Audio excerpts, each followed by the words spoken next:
I don't know, Moxie, if we have any surprises, to be honest. I think, I'm with the desk here. What about you, Moxie?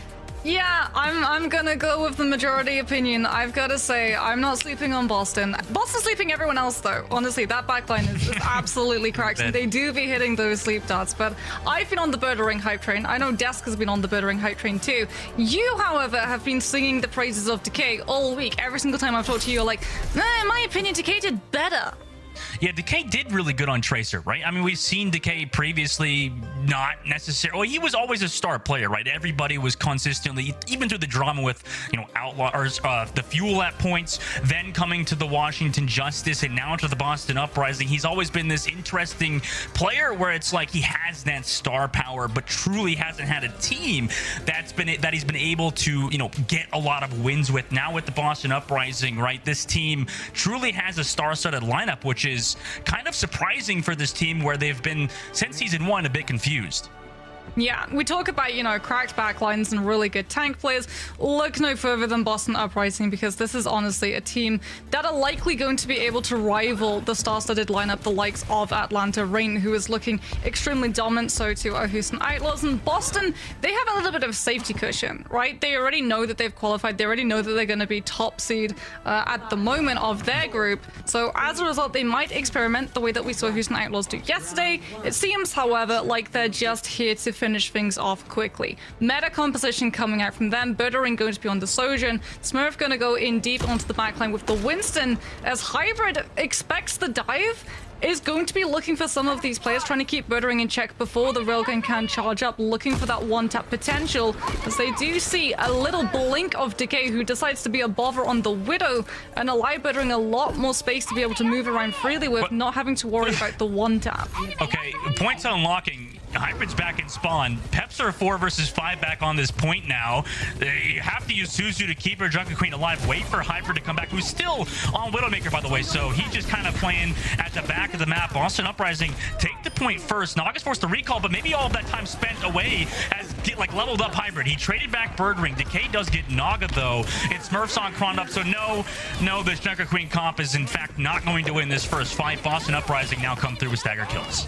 Yeah, Decay just really getting to pull Hybrid's attention away from the entirety of the fight that goes down on that point, allowed Uprising to just brute force that position onto frontline, and that's where Crandop is going to be playing from, right? Hybrid immediately now going to be off of the Widowmaker onto the Cassidy, knows that they are going to be continuously pressured down by Decay if they do decide to stick with the Widow, and they can't pull Zerion or Kelix away to peel, because that's going to leave Crandop vulnerable. Birdering's going to come back in off of the Sojourn onto the Sombra now that they force the Widow to swap, and that allows Smurf to go pushing onto the front line of Team Peps, denying the ability to heal as the Tracer goes into the backline and keeps Zerion occupied.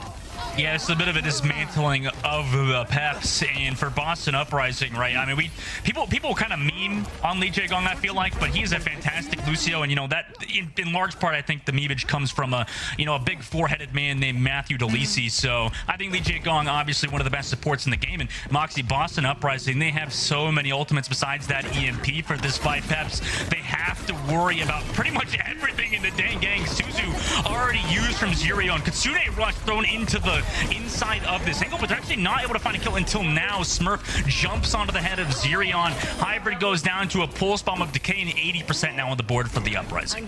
Yeah, Boston using that Kitsune Rush, knowing that it's actually going to be cut off, a good 3/4 of it cut off by that small room, as they just use it to offset the tempo that Peps are looking to pick up. Twilight is able to find the pick onto Naga before the pulse bomb can actually connect the stick, and as a result, Boston are not going to have to worry about the Tracer tapping on and activating overtime. Instead, it's going to have to be Zerion to tap on with the Suzu. We'll be able to swift step back towards his team, but Twilight comes in with the headshot. The Kunai picks out the Cassidy. Hybrid's not going to have the angle on the side lane, and Smurf just sitting on the Primal, doesn't even need to use it.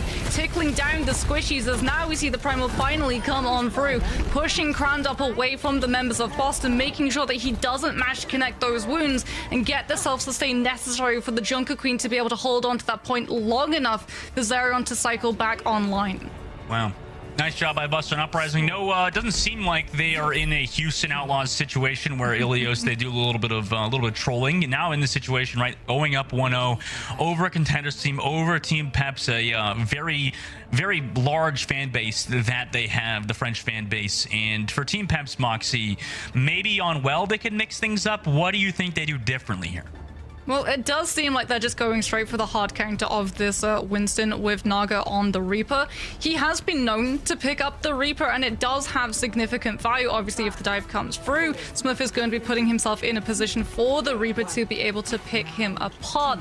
The problem is that, again, Zarion and Calyx, by running this Kiriko and Lucio, prioritizing survivability individually, as opposed to chunk healing Krondop on the Winston, he is going to be vulnerable to Birdering, and compared to Smurf, who has Twilight on the Ana, survivability and sustain is there for Boston, whereas it's lacking for Peps. Yep, and they already are on the Twilight, though, so that's one pick that goes in the favor of Peps. They can now maybe turn this into a 5-win. No, never mind. Decay is on to Calyx. However, Hybrid, follow-up damage into Birdring. By the way, him on Tracer, that could be the swap that Peps needed, especially having Naga onto that Reaper could kind of give them a bit of a weird composition for Boston Uprising to deal with. Now, Boston are still in this. They're not giving up that point control just yet. Decay now goes in with Smurf for an incredibly coordinated dive, typical of a lot of these Korean players. Very fantastic, easy, smooth dives for them, but nobody dead just yet. 5 versus 5 in this fight. Everybody's kind of regrouped here. The point hasn't been flipped in one favor or the other. Birdring does get Calyx again, though, so he came back just to die yet again. Swift step away from Twilight. The dive comes through from Krondop, but now he's stuck in the tree. No! The tree! You get out of there eventually because of how Overwatch works, but that tree has gotten so many Genjis stuck in the past. I tell you what, Tree's entered match chat. He's just spamming ...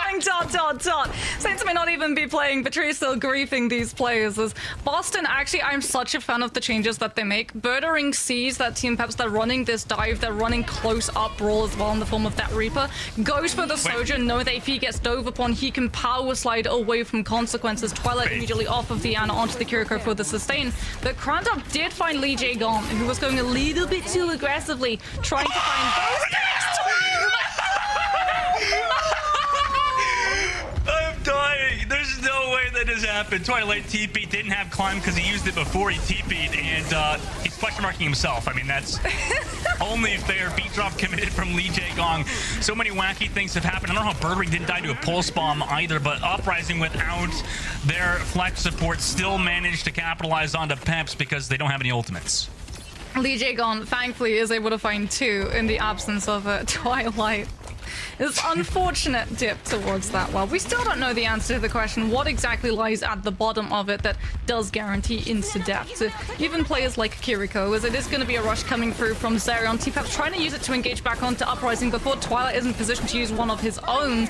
But unfortunately, Twilight comes back with the help of that Lucio, and they are actually able to find Hybrid before a Pulse Bomb can be built up and bait a Suzu from Twilight. Birdering sitting with this Overclock and just wait for Twilight to enable him with the Kitsune Rush, and there it is. Rush and Overclock pushing into the members of Team Peps who are separated and split. Even if Sound Barrier comes online for this team, they're all going to be too separated to actually be able to actually gain the benefit of the ultimate for every single member of the team. Calyx goes down late to Lee Jae Gon as Birdering now comes on through and just uses this Overclock to push onto the members of Team Peps that have to throw themselves onto the point to keep overtime in play, as Boston, seeing the map is won, now voluntarily throw themselves into that well and take a little bit of an expected dip. I do like when players get to laugh at themselves. Obviously, I think it shows a lot of confidence to yourself to be able to just, haha, funny, I died into the giant pit of doom. And Krondop staying close as well towards the end of the game. Obviously, New York Excelsior, very dominant map number 1, Moxie. For Team Peps, is there some sort of hope here? Is there some sort of light at the end of this tunnel? Because Boston Uprising, they look like a dominant team, arguably top 3 team in the Pro-Am.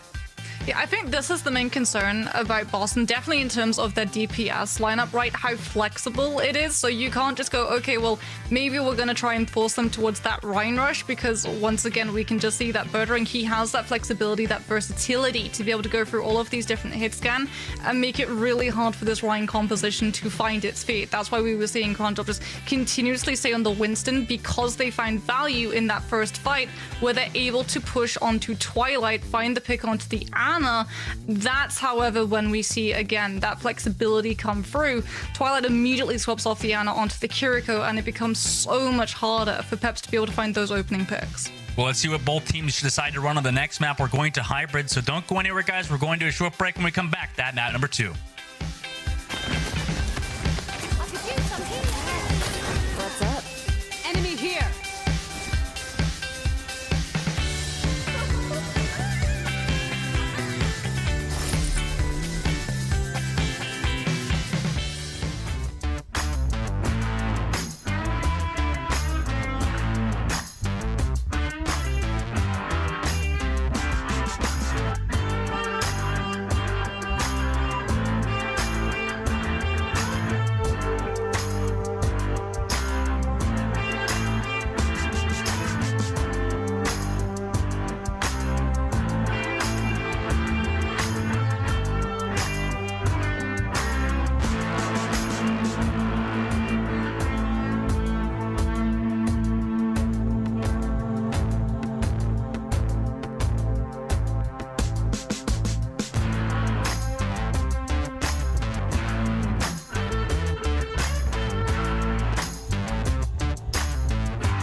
Welcome back, guys. Myself, Dustin, joined by Moxie, and what a fantastic match for Boston Uprising so far. Map number 2 now, Moxie. They look pretty dang good, this Boston Uprising squad.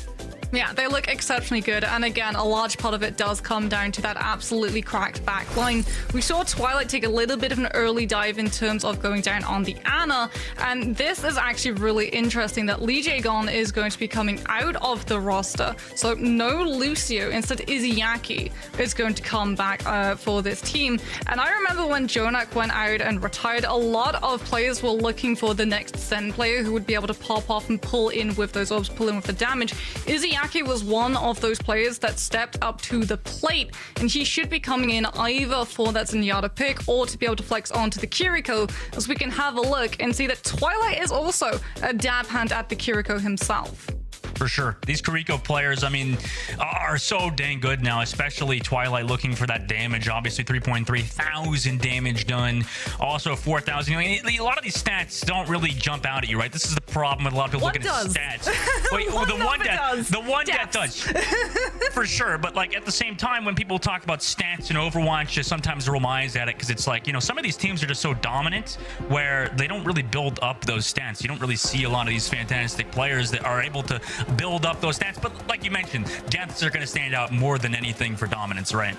Yeah, when we talk about supports, like, I think the biggest stat and the most important number is the amount of deaths, because it really signals an awful lot. It shows how aggressive you are in terms of your positioning to be able to make sure that you can continuously heal players. It shows how good your team is at offering that peel, but it also shows how good you are at taking those duels 1 versus 1 and surviving. The reason why I'm always going on about Houston and why I think Houston over Atlanta Reign, this is my hot take. I don't have oven mitts, but you're still gonna get it. I think Houston are gonna be able to win over Atlanta Reign because their backline doesn't need tanks to be able to peel for them. They can keep themselves alive, and Boston has the exact same benefit. Izzyaki and Twilight are so good at guaranteeing each other's survival that Smurf doesn't have to worry about saving that jump cooldown and bubble to be able to back out and help his team.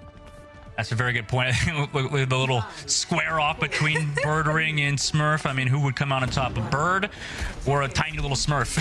Peps, you know, Moxie, it looks like they're going to play on Hanzo again, and versus Birdring Hanzo. I'm curious to see how this matchup is going to go. Peps obviously playing it slow in main, just trying to maybe bide their time, allow their Hanzo to get those pickoffs. But every second that you spend in this choke, Birdring's going to chuck those longs in your face.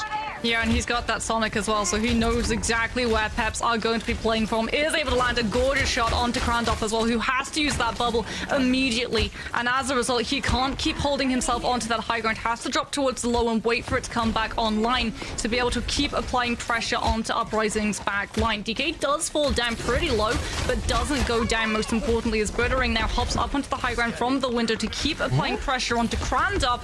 But in the meantime, DK does go down to Hybrid. Twilight is the one that you have to worry about. Izzyaki comes in with the kunais, and this Ana, until now, absolutely untouched in the backline. Zerion is the one who actually has to go in deep. Swift steps to that Winston to be able to find the pick, but that means that they're vulnerable. They don't have the cooldown to be able to TP back to the rest of their team. Smurf with the peel will be able to trade them out, and Team Peps, without that Kiriko, have to think twice about how they're going to break the sustainability as Uprising put together a contest. Yeah, almost fully capped for Peps. That recontest, though, like you mentioned, wait, not even to come through. And maybe this is a bit where that little bit of an overconfidence comes through, Moxie, right? They went at that choke point. They went at the staircase all the way back to the map, the Uprising did, on to Peps. They're fighting in kind of precarious situations because look at this, Izzyaki on the backside, trying to go aggressive onto this off angle for the side of Naga. And actually has the pulse bomb, too, onto Izzyaki, who committed a lot of his cooldowns to fighting there. Now without your Kiriko, Boston, they're going to back up again. Do they try to fight this 4 versus 5? It looks like they're just taking the duels and backing on out of there. Decay trying to swiftly get back to his team and wait for Izzyaki to return. Yeah, Naga, however, not giving up that chase, not allowing Boston Uprising that safe space behind the staircase to be able to look for a regroup, as Birdring is super close to that Dragon Strike to push onto the members of Team Peps. And Krandov is going proactive. He's got the nano boost from Kelix. He's bought the Primal Rage up. He doesn't need to stay in line of sight of his Ana. He can go in deep and force Izzyaki out of position, but Hybrid goes down to the Kiriko. Swiftstep not actually going to be forced as Krandov now pushes back towards the backline, cleaves onto 3 members of Uprising. Still hasn't used the Primal, is saving it to be able to push onto these members of Uprising once they're in Subway Tunnel, but they lose too many players, and he actually has to back on out. Birdring is follow through damage onto Kelix as well. Krandov falls 3 minutes and 47 seconds left. The time bank, you would think as a viewer, is not that bad for Peps, and they do have, you know, every ultimate besides their supports, and same for Boston Uprising now. Moxie, I'm curious what Peps decide to do coming into this now at this choke where Boston Uprising want to fight. They're going to be looking to Naga to try and open things up with this pulse bomb, but Izyaki's keeping an eye on the off angle, knowing that the Tracer is looking for the fight. Okay, that's the most aggressive swift step I've ever seen, and it comes up trumps. Kellex goes down to the dual dive of the Kiriko and the Winston. Dragon Strike from Uprising to make sure that Peps aren't able to peel back and look for a trade as it catches them coming through from that choke, and Smurf is immediately out of that. Izayaki goes entirely unpunished. Yeah, Izayaki just really aggressive. He did get hit by the Hanzo ultimate, but it required Hybrid to drop that Dragon Strike. So very, very aggressive for Boston Uprising. Meanwhile, Zurion trying to control this right side, back of the pub towards that subway station, and just healing Krondop up a little bit before they go. But at the same time, they don't really have a major target besides Izayaki now, who goes low to Krondop onto this backside. Krondop trying to force Izayaki to either Swift Step or Suzu, and he does Swift Step away. Birdring, meanwhile, on the top of that subway, just peltering the back line, and actually Hybrid's the one to go down to Decay, where Naga hasn't able to find anything. In the meantime, Decay found a pulse bomb from Naga lands, but it's just one kill. Boston Uprising have the man advantage, decide to come back through. Krondop wants to commit to Primal Rage even though they're down, goes onto the back line, but it's Decay yet again on Azerion, and Birdring does go down to Krondop, but it's committed his entire ultimate. Krondop tries to find that Kiriko, but Izayaki is just one of the most elusive Kirikos that we have in all of Overwatch League. Meanwhile, the King goes low, but doesn't die. Guess who does? It's Naga, and Peps without him, they're in a weird situation, 4 versus 5. Fight doesn't get finished fast enough for Team Peps. They commit in with that primal because Twilight goes down, and that means the nano boost and the ana burst healing isn't there. The Kiriko alone, if they split that focus, if they have to use the Swift Step to peel back for that team, is going to be vulnerable, and Team Peps have the mobility with the Trace to the Kiriko of their own ana Winston to try and hunt Izayaki down before the Swift Step comes through. But the fight goes on too long. Peps aren't able to win because, like you said, Izayaki is able to slip through their fingers, and now Uprising have a nano boost in the Kitsune Rush, and they are in full control of main at the moment. Izayaki lands a couple more kunai into Krondop before Swift stepping back to his backline, and as a result, he does not go down to the Winston coil. Uprising dwindle the time bank even further that Peps have to play with. They don't have a Dragon Strike. They don't even have a Primal or a Pulse Bomb to try and break through this chokehold. Instead, if they want to actually get back onto that cart, they're going to have to commit that rush, and Uprising have the distance to be able to disengage it. Yeah, you can see Boston always threatening this push forward, just consistently edging their way towards the side of Peps over that backline. Meanwhile, Kitsune Rush pop for Zurion. Krondop got slept and deleted by Twilight. Meanwhile, the case on your backline, Naga and Krondop already dead. So this fight is already stopped for Peps, and Boston Uprising have held on to some solid ultimates. Peps didn't hold on to the rush though, Dustin. They have 30 seconds left, and they don't have a rush to be able to speed run their way to a Primal or a Dragon Strike. And Boston Uprising once again holding super aggressively forward, looking to catch this team when they're already split in half and coming off of those respawns. Half of Team Peps are stuck in respawn. The other half are going to have to commit to try and touch the cart on time as we're about to hit into overtime. And Uprising still can just wait on the sidelines, hold on to the Pulse Bomb, the Primal, the Dragon Strike, every ultimate necessary to keep Peps off this payload. 0 seconds, overtime ticks down. Krondop has Primal Rage. It's now or never for Peps. They don't want to be out right now versus Boston Uprising. Krondop goes low. Dragon Strike committed. Krondop trades back Birdring for Kellex on that Pulse Bomb trade, but a Sleep Dart from Twilight should be the end of this match for Team Peps. Boston Uprising are going to win this series 2-0 and just look amazing throughout their group stage. Oof, Birdering with that Dragon Strike is absolutely devastating. I'm sorry. I'm so ahead of yourself there, Oh my Dustin. god, I'm confused the viewers. I'm sorry, we're still going to attack. They still have a chance. Peps still can win. This is just a little bit ahead of yourself there, Dustin, from probably 5 minutes into the future, as it is going to be Team Peps now on the defense. They have, like you said, an opportunity. It's going to be pretty difficult, given that the payload has unfortunately not made its way towards point C, which is where we tend to see defensive teams pulling a majority of King's Row back under control. Uprising, if they're able to pick up any form of momentum off of picking up point A, are going to be in the driving seat for about 97% of this map, and Team Peps have to pick their fights and where they decide to take them wisely. Otherwise, this map is as good as done. Right, yeah. And you know what's interesting about Boston, the reason why they look so interesting is we haven't seen too many teams, Moxie, do like 3-man pushes. They were consistently doing dives with just Decay, Smurf, and Izayaki, and they would just consistently get on with their lives. They just can't get punished because the characters they used were all too mobile, and they couldn't stop, you know, the aggressive pushes from Boston Uprising. Well, talking about aggressive, we don't typically see Kiriko's using Swift Step to actually dive with their Winston because it's such a long cooldown, and when a Kiriko Swift Step is gone, every single comm on the opposing team is literally, get the Kiriko, she's vulnerable, we need to take it down now. But Izayaki is able to survive because, again, he wins those duels and buys himself the time to be able to get that Swift Step back online as Team Peps now on the defense, going to be fielding Hybrid on the Hanzo. Sonic comes on through, checking out where Decay is going to be popping up from, as they're playing so far back at the moment. I mean, I like a Hybrid on Hanzo. Really has a great Hanzo in his hero pool. They rotate around this top side high ground while Krondop goes deep towards that statue to push back the Boston Uprising. Force that biotic grenade from Twilight, but it doesn't result in too much besides some ultimate charge for the Boston Uprising and Peps. Both Tracers about even on that pulse bomb. Smurf goes to touch the point. Birdring dove on, and a great bubble zones him off. Krondop expertly placed dive does segment off Birdring from that fight, and now Peps, they have the man advantage. Yeah, but Calyx does go down to Izayaki. Like we said, this is such an aggressive Kiriko, and Krondop now actually has to try and force Twilight off of holding that angle to be able to keep Smurf topped on up. As Team Peps take the fight to the front line, Zerion is able to duel out their mirror, and as a result, Smurf is going to be looking vulnerable. Peps just playing that waiting game, waiting for Uprising to walk onto that point and split their focus, are able to overwhelm the separate players and be able to pull out in terms of consequence long term. But Uprising have just been waiting. They're building towards the ultimates. They're going to have the nano boost, and Twilight has full control of Naga's life as he lands the sleep dart, and down the Tracer goes. Down the Tracer goes indeed. Nice sleep from Twilight. Those are always the sleeps you love to hit. I think Tracer, Moxie, do you think Tracer's the most satisfying character to hit with a sleep dart in the game? Nah, Sombra mid EMP. Oh yeah, I've never done that though. So easily the most satisfying thing. Tracer second best. For sure.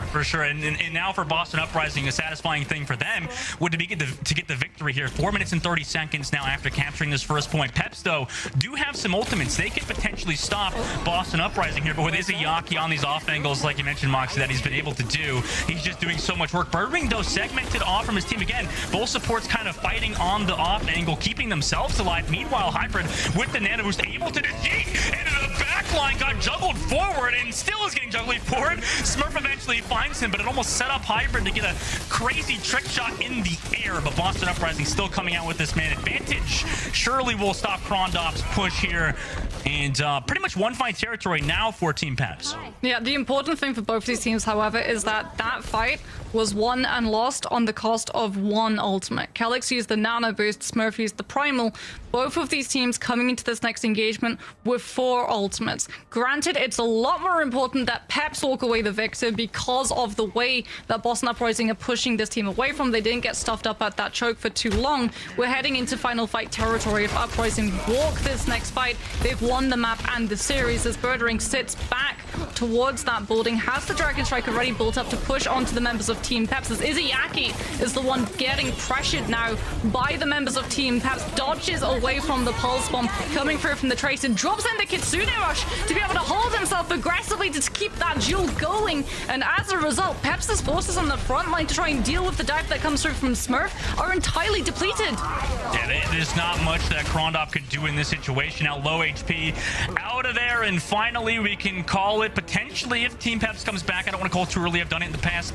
Decay now onto the top side, tries to get something there, and 2-0 for Boston Uprising over Team Peps. Great work for the Boston Uprising to actually, I mean, like I said, they looked so good throughout this group stage. Moxie, I mean, what a fantastic performance for them in their entirety.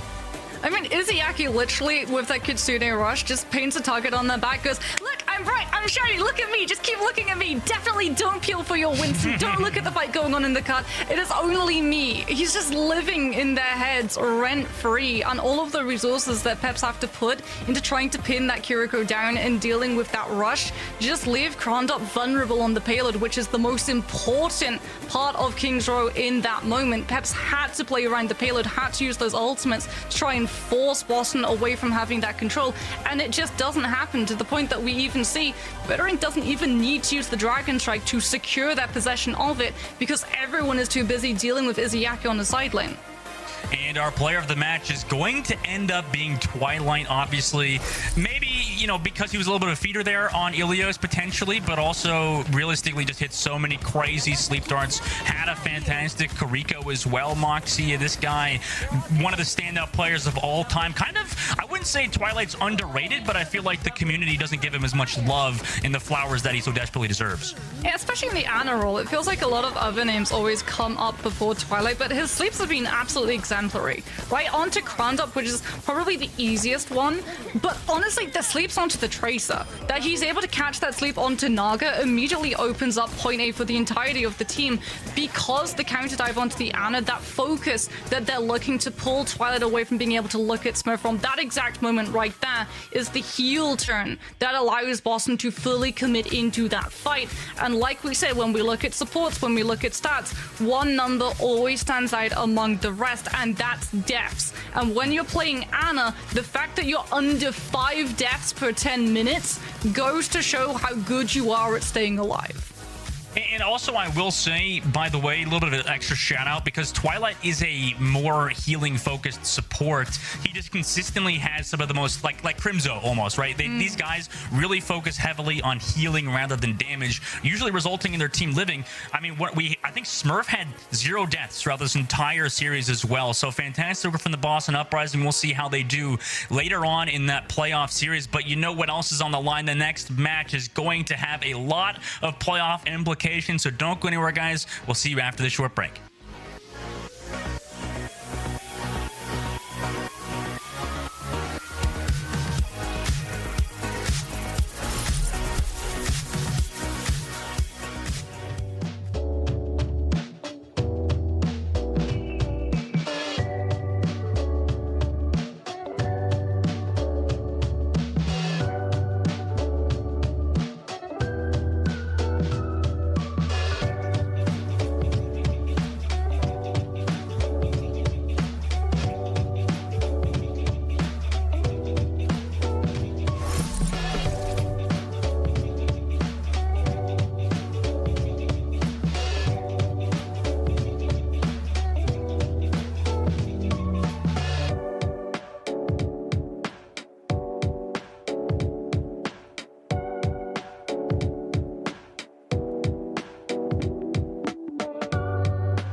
Boston continue to look like the juggernaut we all know they can be, so make sure to buy their stonks early and join the Boston hype train. And make sure to grab their revamped 2023 team jersey as well whilst you're at it. Fresh and new Team Pro Kit jerseys are here now, so head on over to our shop and grab yours now. Boston Uprising's jersey looking clean, just It does look clean. Play looking clean. Most of the time. It looks aggressive, that's for sure. It came out victorious. Don't think there's a surprise here, but still, let's break down all the action. Guys, what was the big takeaway here? I think played way faster, Danny. Go. yeah, they play way fast. I think my big takeaway, I think the easiest one is just Boston's too good. Like, this team is kind of nuts right now. I think everyone on their team is just, you know, way too good. I don't know what else to say. Man, what else do I say? Look, for Team Peps, they had a really difficult group, right? In general. For sure. I believe it was the group with the 3 Owl teams in it. In a tough spot going into it. And then, Boston performed maybe better than what people expected. But now, after seeing this roster perform with the talent, you kind of do expect it as... they were just dominant. I think just playing insanely aggressive. Lots of like weird off angles. I mean, you see Twilight taking every duel here on Ana. I don't think you'll see Boston play this way against like Owl level teams like in the playoffs and whatnot. I think they'll have to like tone it down a bit. But you see them just pushing their pace and putting it on Team Peps, make it hard for them to even get anything going. I was laughing when I saw Izayaki on King's Row. Like, he would take like off-angle shots. He would just like peek, see like 3 people. He would like shoot a couple kunais and be like, oh, okay, never mind, I'm gonna go back. And he did that like multiple times. I thought that was super funny. I do love though that they know their limits so far. They know they can get away with this right now. I do hope, of course, to see them going up against one of our other juggernauts. I just love the word juggernaut, so I'm trying to say juggernaut as often as I can during this entire broadcast. No, but I do want to see them going up against one of the strong teams we have here in the Pro M tournament to see, who can really like stop them from going this aggressive. Although it is fun to watch, but still, of course, show some love for Team Peps as they are. They had an uphill battle there, so that wasn't the most winnable scenario to come into it. Now we do want to, of course, chat to the winners. We have Smurf standing by for an interview with Danny. Thank you so much, Zoe. All right, Smurf. Yesterday this interview didn't work. Let's see if this one works now. Smurf, 들리시나요? Can you hear me? 안녕하세요. We got him.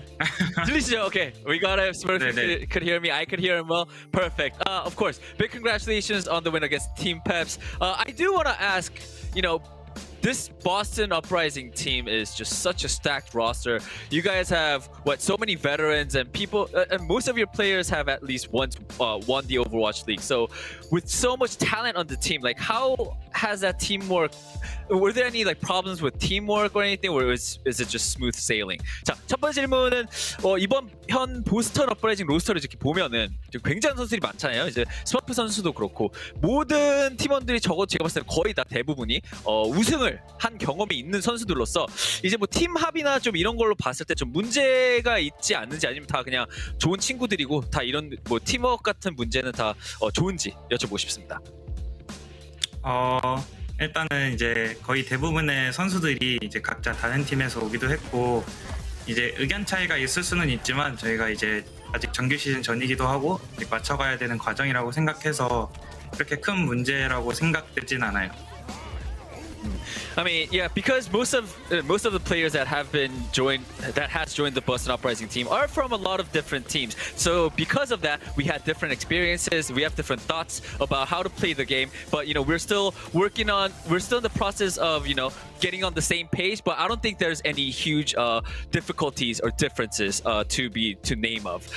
I do also want to follow up on that because you guys have so many good players. Like, I want to ask, who is like sort of the leader of Boston Uprising? 자, 두 번째 질문 방금 말씀하신 거 조금 더 보태서 지금 굉장한 선수들이 많기 때문에 지금 이 로스터에서 좀 리더 역할을 하는 선수가 있나요? 따로?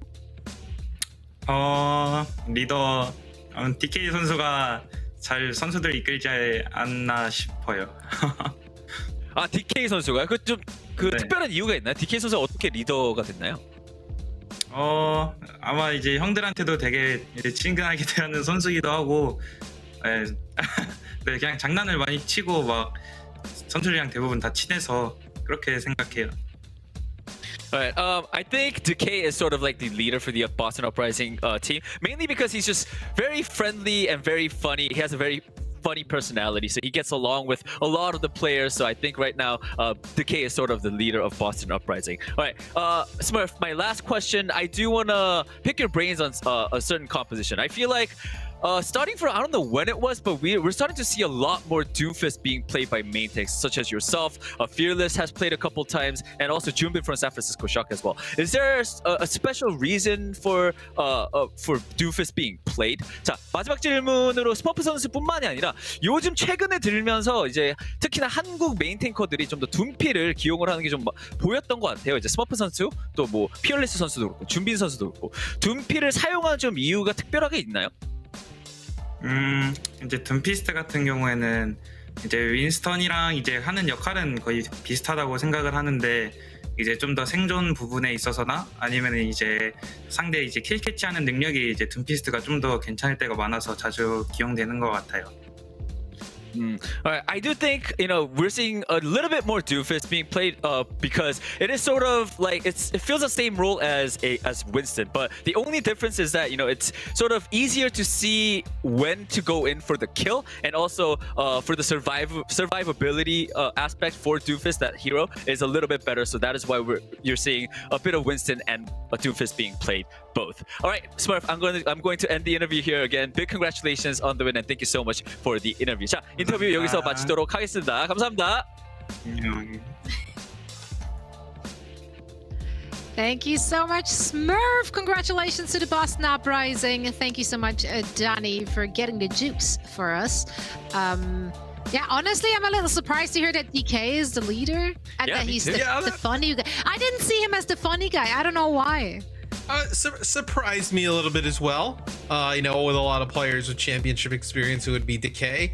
But I also think for me, we're not really gonna learn. I think Boston, they obviously showed they could play on the level of the top teams in the West, probably the top teams in the league. It's just when things go wrong, how do they deal with that adversity, right? Yeah, they obviously didn't have any of that this week, and they're just blowing teams out. I mean, pretty easily. But when they go up against a Houston Outlaws or a San Francisco Shock or an Atlanta Reign, kind of how they maintain for a whole series, if they can, I mean, they can beat a lot of those teams. I think skill for skill, they definitely can.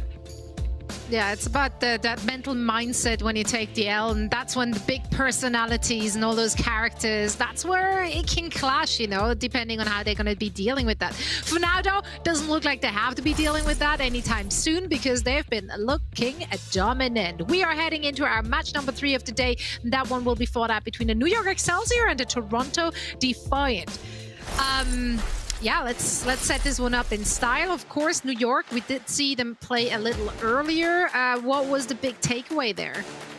Well, for me, the big takeaway is that they lost, right? Which they needed to win both games to make it out.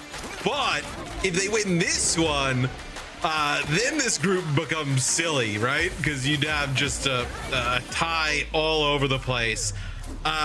Maybe they weren't, awake and ready to go for the Twisted Minds game. Maybe they just play a little bit of a weird style. Going up against another Overwatch League team that probably scrimmed a few times. Maybe it's a little bit different here for New York.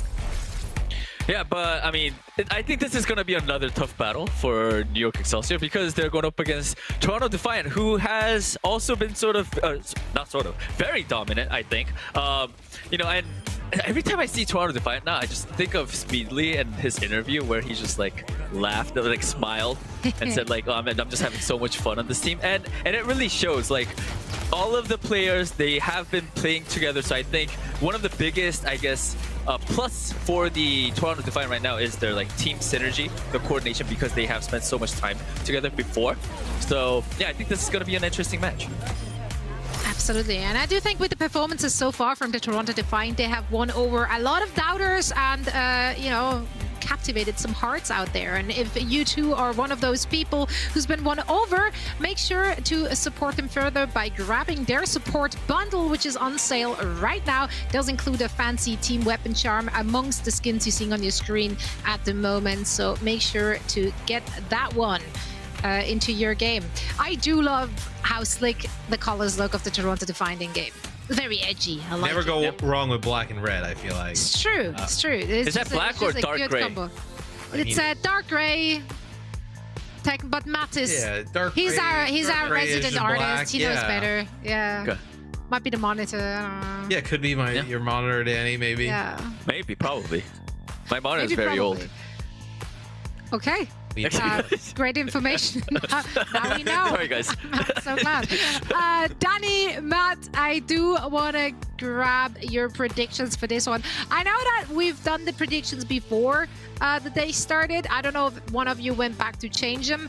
I did not because I just fully believed in the Toronto Defiant and their power of friendship. It sounds silly to all of you out there, but it's real. It's a real thing. It does win you a game. And New York Excelsior look like they're in shambles, so I have zero faith in them at the moment. Toronto Defiant, I just think they played really, really well. They showed us different styles as well, so there was some adaptability. And I'm sold on this, Danny. I'm on the same page. I had to go with the power of friendship.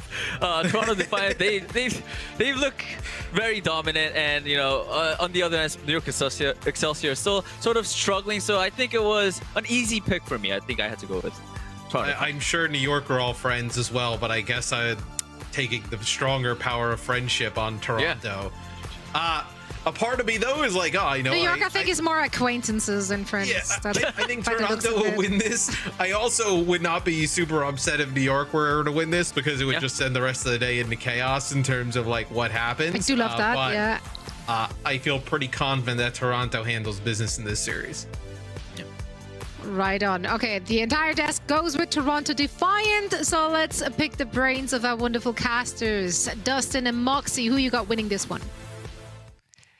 Well, I think I'm with you, Zoe. I think that generally, sadly, for the team of the New York Excelsior, they don't look as good as they once were previously. I'm joined by Moxie, by the way, and I like Moxie, by the way, how, Danny's burgundy, as we call it, a red-ish kind of color, and then also Matt's black. It's almost like they're creating the Toronto Defiant, and so it's like the collaboration between those two.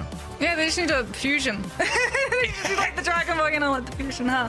We could probably, unfortunately, not do that because I don't think our colors blend together to make an Overwatch League team, but it's definitely going to be a blend of madness this next match because there is so much on the line. Because we saw Excelsior lose that first matchup today against Twisted Minds, they have to take this win against Toronto Defiant if they want to have any chance of being able to qualify in towards the playoff stages.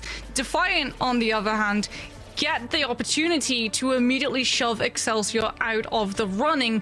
They just have to be able to win against Redbirds the next match a little bit later on in the day, and we're going to be kicking things off on Nepal. It's not going to be Sangsum, it's not going to be Shrine, it's going to be Village. So grab a Reinhardt, grab a Symmetra, grab a Mei, and get ready for a lot of fun, as it's just going to be a race to this point.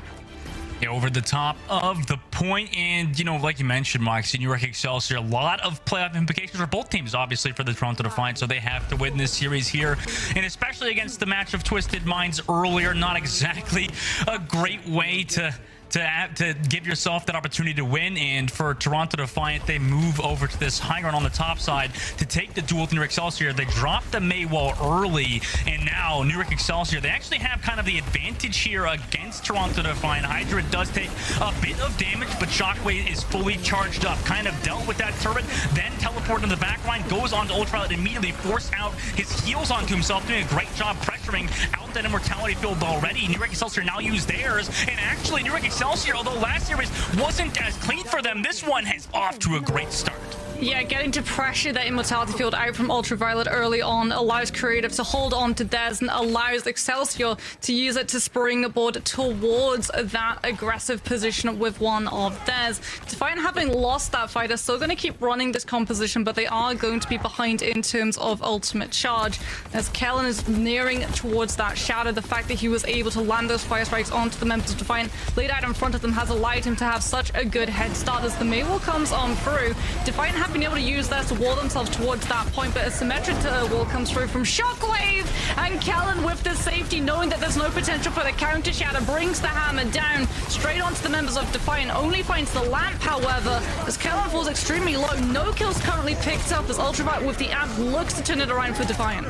Yeah, great beat re-engage, and also the kill on the creative gets onto Ultraviolet as well. Kaluj, though, with that beat drop from OG was a bit late, but it does end up working out for them. And after that incredibly close fight, they flipped the point 45% for New York Excelsior. Toronto Defiant on the defense. Double-edged sword. If one team does more damage to another team, it does mean that the support ultimates for that team are going to be online a lot faster. And as a result, Ultraviolet does manage to get that amp, does manage to keep everybody healed up and keep pressuring XL. As we can now see XL looking to TP, but Defiant have already been able to rotate around to meet them. They're just sitting on point waiting for Excelsior to walk towards this blizzard that speedily has. There's the wall to cut off their exit. Symmetric TP is attempted by Excelsior to try for the disengage, but unfortunately Speedly's already been able to freeze out so many of the members that they're not able to make it into the TP in time, and it's Defiant walking with a team kill.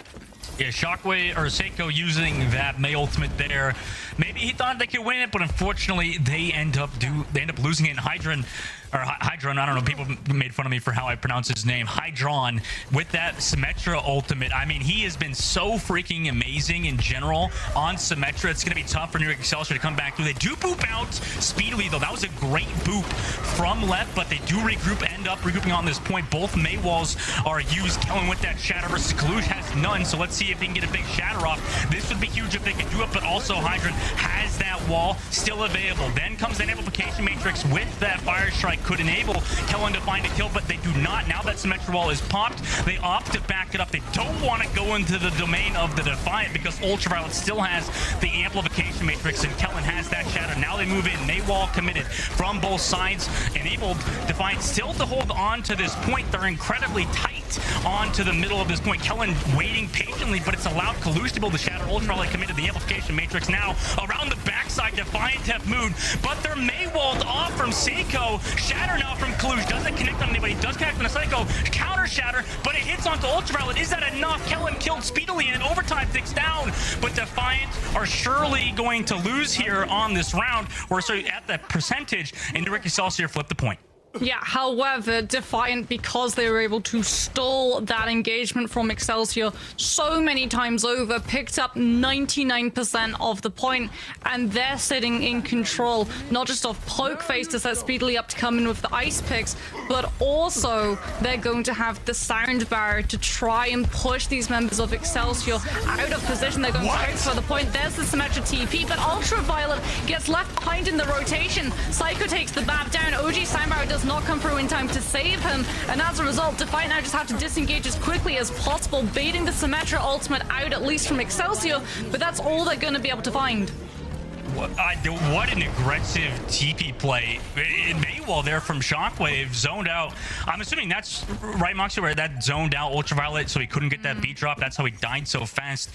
And now New York Excelsior, they're in a great position. 90% on the board. Have that May ultimate amplification matrix available speedily. Has been huge with his own TP available to fall back and forth towards this point. Toronto Defiant TP to the high ground. Amplification matrix into the May wall. The May ultimate's used on both sides. Who gets more value here? Hydron frozen. Meanwhile, Excelsior, they have Shockwave frozen, but the sustain is there, and New York Excelsior are looking a lot better against the Toronto Defiant. They still have Hydron Hill. We've seen him be able to clutch previously, so it's not over just yet, but a beat drop into a Symmetra wall. The shatter, though, from Kaluj. Can they find the follow-up damage? Ultraviolet finds on the creative. Hydron's still here in this fight, but nobody can touch! Nobody freaking can touch! The Maywall from Psycho to stop them from being able to walk onto the point and keep overtime in play comes in at the perfect moment. And Excelsior are making this competitive. Dustin, we have a series on our hands because, oh my goodness, what Excelsior were able to do with this Maywall here. We can see the charge comes through from Kellen to push Kalush back. back. The ice block from Psycho to guarantee that he has that time to set the Mei wall up perfectly to catch out all of the members of Defiant and wall them off at that point. It's literally the best way you can play the Mei, and Excelsior use it to be able to take Village and put themselves in the driving seat to pick up early momentum and put Defiant into a really tough spot. We did not expect Defiant to come into this series already one sub-map down. No, but now you got Seiko onto that Tracer instead of the Mei. I mean, I'm sure he's comfortable on it, but it's definitely maybe not to the level of... Yeah, see, look, Hydran already picked off Seiko on this backside. Obviously a fantastic Mei, but on Tracer, maybe needs a bit more time with this team to gel. Shockwave separated as well towards this health pack, and, you know, New York Excelsior, a bit of a rough start now on this round. I wouldn't say it needs time to gel, it's more needs space created by Kellen, because at the moment, Defiant setting themselves up center of that point with Hydran at the helm, they can't really go for that dive, they can't commit, so as a result, the Tracer doesn't get to follow up with the one clip on the space that Winston provides. And Defiant are going to make it any easier for Excelsior to find that opening in this next engagement either. Toronto Defiant playing back, ready for the dive, and with Hydran just consistently pumping out that damage, Kellen has to use that bubble, but the nade is there to keep him nice and healthy. And the sleep dart as well on the Kalush. Great work from Creative onto that Ana. Really has been a standout player. Meanwhile, Pulse or High Noon available for Hydran. They re-engage with it. Do they find anything? No, they zone Seiko on this backside, and Shockwave finds Speedily on the front line, so maybe it doesn't really matter that Hydran sees Seiko on that back line because Kellen is there with the follow-up damage onto the point. Sure, Toronto Defiant are not going to use any ultimates here either. New York Excelsior flip the point at 51%. Yeah, cost a nano boost, however, that is an ultimate Excelsior are more than happy to provide, as it allows Kellen to bull towards that primal and be ahead in terms of primal charge in comparison to Kaluj, who is not going to have primal in this next fight. Psycho does have a pulse bomb, so too does Speedily, but Ultraviolet and OG are both closer to the support ultimates to save a squishy if they do get stuck. Psycho looks for the high ground drop down, immediately goes for the off angle, tries to find the stick onto the members of Defiant, chase towards it, doesn't manage to find the kill. Speedily on the other side picks up Lep and cancels the sound barrier. Oh no! Oh my god, poor Lep. Toronto Defiant, they're gonna flip the point now, 36. I mean, was that just a too aggressive engage? Let's see that replay here, Moxie. How did he do this? Let's see, he goes back into this team, has the amp for his team, decides that, oh, he gets stuck by a magnetic grenade, or it's pulse bomb, and gets the kill. Nice shot from Speedily. Great sticky. Yeah, Lep unfortunately goes a little bit too high up in the sky off of that wall ride to try and bring the sound barrier down in time before the pulse bomb detonates as a High Noon comes through from Shockwave, but that just limits his mobility. Speedily with the quick flanks on that Tracer will be able to take the Cassidy down and deny the Deadeye as Toronto Defiant look to try to regain control. Excelsior not getting any foot in the door until Kellen and Psycho with the dive are able to push this team to the brink. Kaluch having to use that primal to keep his health bar intact will be able to keep Kellen sequestered away from his backline, out of sight from Creative, and confirm the kill onto the tank. Point doesn't flip though because of Speedily to retouch that point. Overtime now ticks down. No tank on the side of New York Excelsior, but they flip the point somehow. They get off it for too long. Pulse bomb for Seiko. Does it connect? Yes, it does. It connects for cash gold. Ultraviolet goes down, but Speedily on the back line trades out Shockwave. Hydran dead to New York Excelsior's Kellen. Seiko also onto OG. So New York Excelsior not in a terrible spot after a really hard last fight. Speedily tosses out the pulse bomb to try to find something else. However, Kaluj does find Lep. And now Seiko in the 1v1 with Speedily. Speedily backs up out of there. New York Excelsior in control of this point still. Excelsior going to have time to be able to return to this point, but not a lot of it, as Defiant now immediately surge on forward, looking to find these members of Excelsior before they're able to keep that point in play. And indeed, that back out allowed Defiant to find the flip. Creative has to use the nano boost to push Kellen towards the back line onto Hydran, who was mid Deadeye. There's the ultimate, and Ultraviolet, however, is the one to go down. Shockwave moves forward with the Magnet, takes the Ana out of the mix, crucially before Nano Boost can come through from Ultraviolet and allow Kalush the staying power on this point. Excelsior with the target focus, deal with the Winston before the Primal comes through, and then turn and deal with the Casty on the side. Right, and I like how you call that, because now Toronto Defiant, yes, they're in a bit of a precarious situation, but with that nano boost, they'll build that Primal Rage. Kellen will have his own, though, so